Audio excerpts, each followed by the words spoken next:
আসসালামু আলাইকুম। আলহামদুলিল্লাহ, নতুন একটি দিনে চলে এলাম মহাখালী এসকেএস টাওয়ার আমার ক্যাফেতে আসার পূর্বেই নিয়ত করেছে যে আজকে গরুর হাটে ঘুরতে যাব।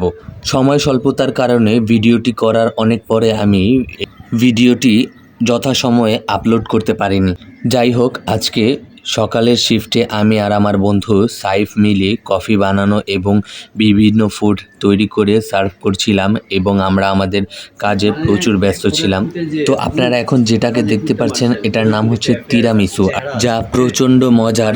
তো যেই কথা সেই কাজ।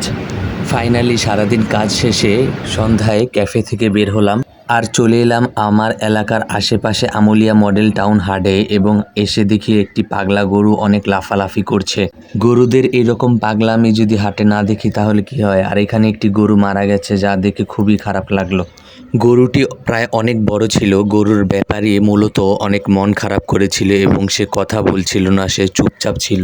আমুলিয়া মডেল টাউনের ভিতরে ঢুকেই দেখলাম মোটামুটি অনেক মানুষের ভিড় এবং অনেকেই গরু দেখতে এসেছে বা অনেকে কিনতে এসেছে। যাই হোক, আমার উদ্দেশ্য ছিল গরু কিনা নয়, গরু দেখা। গরু কিনতে পারি বা না পারি, হাট ঘুরতে তো সমস্যা নেই, তাই হাট ঘুরতে এলাম একাই।